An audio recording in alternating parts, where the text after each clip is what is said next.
1. Have you ever wondered how computers can actually create brand new things, like drawing original art, writing entire articles, or even composing music? That's the magic of generative AI, and in this video, we're diving right into it. By the end, you'll know exactly what generative AI is, how it works, and why it's such a big deal.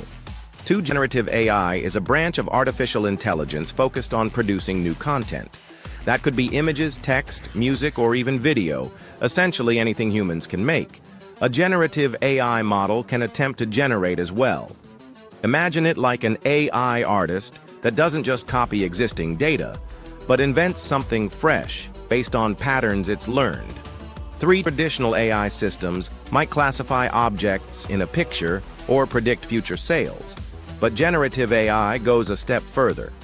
Instead of just analyzing data, it synthesizes new data.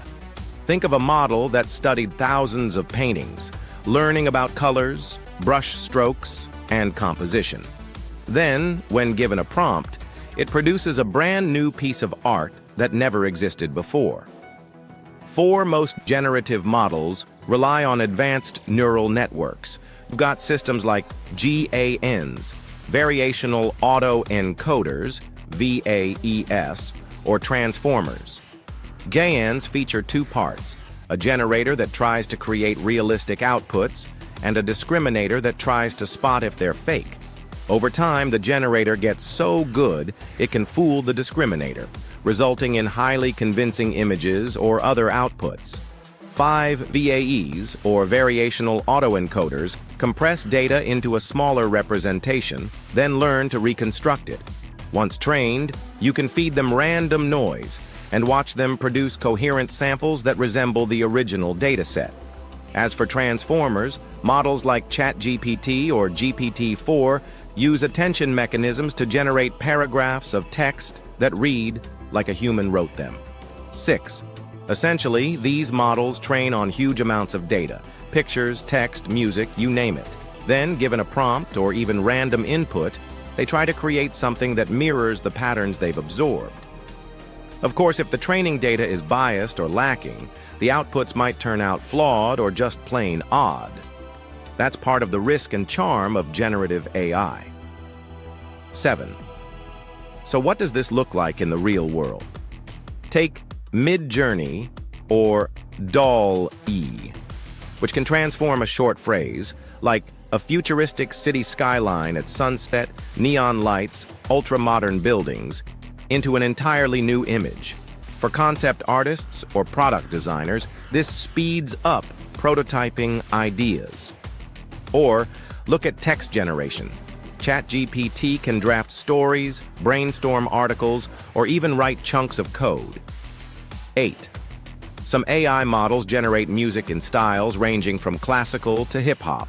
Others experiment with video generation, letting you prototype entire movie scenes before you ever start filming. In specialized fields like healthcare, generative AI can create synthetic medical data for research, helping protect patient privacy.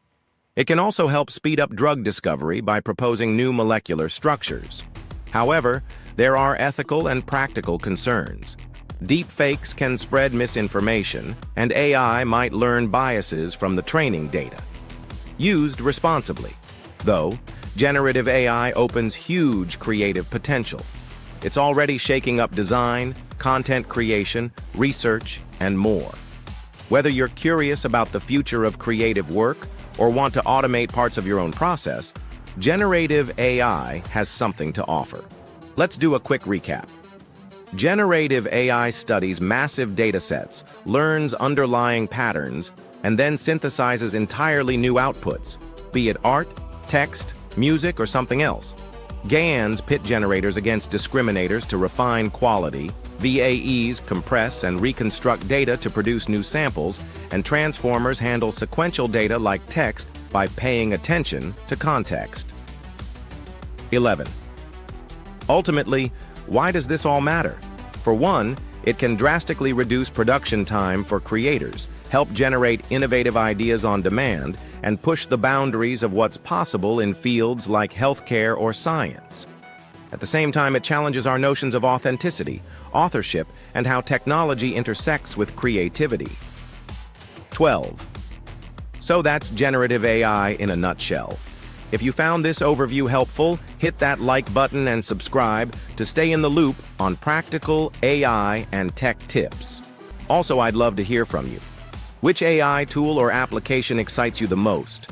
Drop a comment and share your thoughts. Thanks for watching, and I'll catch you in the next video.